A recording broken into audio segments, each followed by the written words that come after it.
నమస్తే friends, KS సీడ్స్కు స్వాగతం. నేను మీ సౌజన్య. ఈరోజు మనం రవ్వ ఇడ్లీ చేయటం చూద్దామండి. సాఫ్ట్గా స్పాంజీగా చాలా రుచిగా ఉంటాయండి.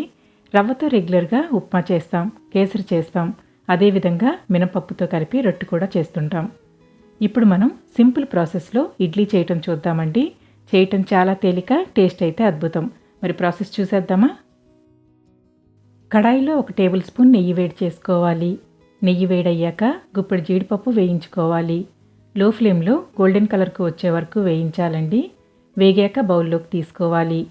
ఇప్పుడు అదే కడాయిలో 1 టీ స్పూన్ పచ్చిశనగపప్పు, 1 టీ స్పూన్ మినపప్పు వేయించుకోవాలి. వీటితో పాటు గుప్పెడు జీడిపప్పు వేసుకోవాలండి. చిన్న చిన్న ముక్కలుగా చేసుకొని వేసుకోవాలి. 2 రెమ్మల కరివేపాకు, 2 పచ్చిమిరపకాయల తరుగు వేసి 2 సెకండ్లు వేయించాలి. ఇప్పుడు 1 కప్పు రవ్వ వేసుకొని వేయించాలండి. లో ఫ్లేమ్లో వేయించాలి. మంచి వాసన వచ్చే వరకు వేయించాలండి. నేను ఇక్కడ మామూలు రవ్వ తీసుకున్నానండి. మీరు కావాలంటే రోస్టెడ్ రవ్వ అయినా తీసుకోవచ్చు. రోస్టెడ్ రవ్వ తీసుకున్నా ఇదే విధంగా వేయించాలండి.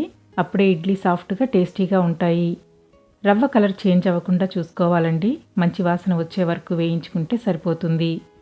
లో ఫ్లేమ్లో మాడిపోకుండా వేయించుకోవాలి. రవ్వ మంచి వాసన వస్తుందండి. ఇప్పుడు 1/2 టీ స్పూన్ ఇంగువ వేసుకోవాలి. ఇంగువ వేసి బాగా కలుపుకోవాలండి. కలిపాక స్టవ్ ఆఫ్ చేసుకోవాలి. ఇప్పుడు ఈ రవ్వను బాగా ఆరనివ్వాలి. చూడండి, రవ్వ ఆరిపోయింది కదా. ఇప్పుడు 1/2 కప్పు మంచినీళ్ళు పోసుకొని కలపాలి.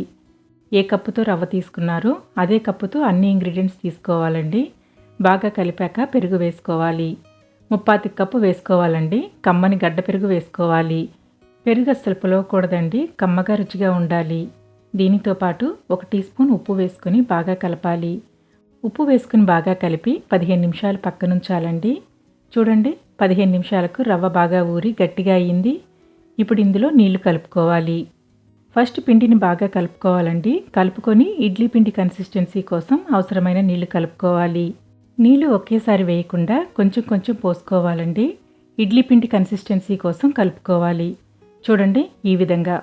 ఇప్పుడు ఇందులో 1/2 టీ స్పూన్ బేకింగ్ సోడా వేసుకోవాలి. బేకింగ్ సోడాకి బదులు ఈనో కూడా వేసుకోవచ్చండి. 1/2 టీ స్పూన్ వేసుకుంటే సరిపోతుంది. కొంచెం నీళ్లు పోసుకొని కలపాలి. నీళ్లు పోసుకుంటే ఈనో కానీ బేకింగ్ సోడా కానీ బాగా యాక్టివేట్ అవుతుందండి. ఇప్పుడు ఇందులో గుప్పెడు కొత్తిమీర తరుగు వేసుకొని కలుపుకోవాలి. చూడండి, పిండి రెడీ అయ్యింది. ఈ పిండిని ఇడ్లీ ప్లేట్లో పెట్టుకొని ఉడికించటమే. ఇడ్లీ ప్లేట్కి నూనె రాసి వేయించిన జీడిపప్పు పెట్టుకోవాలండి. ఇది ఇడ్లీ మీద గార్నిష్లా ఉంటుంది. ఇడ్లీ పైన కనపడుతూ చూడటానికి బాగుంటుంది.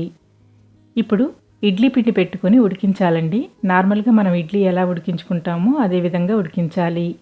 మీడియం ఫ్లేమ్లో 10 నిమిషాలు ఉడికించితే ఇడ్లీలు రెడీ అవుతాయండి. చూడండి, 10 నిమిషాలకు చాలా సాఫ్ట్గా ఇడ్లీలు రెడీ అయ్యాయి. స్టవ్ ఆఫ్ చేసి ఇడ్లీ కొంచెం ఆరాక వీటిని స్పూన్తో డీమోల్డ్ చేయాలి. పూర్తిగా ఆరాల్సిన అవసరం లేదండి, కొంచెం ఆరితే సరిపోతుంది. స్పూన్ కొంచెం తడి చేసుకొని తీయండి, ఈజీగా వస్తాయి. దీనికి మంచి కాంబినేషన్గా చట్నీ చేసుకుందామండి. మిక్సీ జార్లో 1 కప్పు శనగపప్పు వేసుకోవాలి. దీనితో పాటు 2 పచ్చి కొబ్బరి ముక్కలు వేసుకోవాలండి. ఇవి వీడియోలో చూపించిన సైజులో ఉంటే సరిపోతుంది. చిన్న ఉల్లిపాయ, 2 వెల్లుల్లి రెబ్బలు, చిన్న ముక్క అల్లం, 2 పచ్చిమిరపకాయలు, రుచికి సరిపడా ఉప్పు, 1/2 టీ స్పూన్ బెల్లం వేసుకోవాలి. అవసరమైన నీళ్లు పోసుకొని మెత్తగా గ్రైండ్ చేయాలండి. ఇప్పుడు దీన్ని బౌల్లోకి మార్చుకొని తాలింపు వేసుకోవాలి.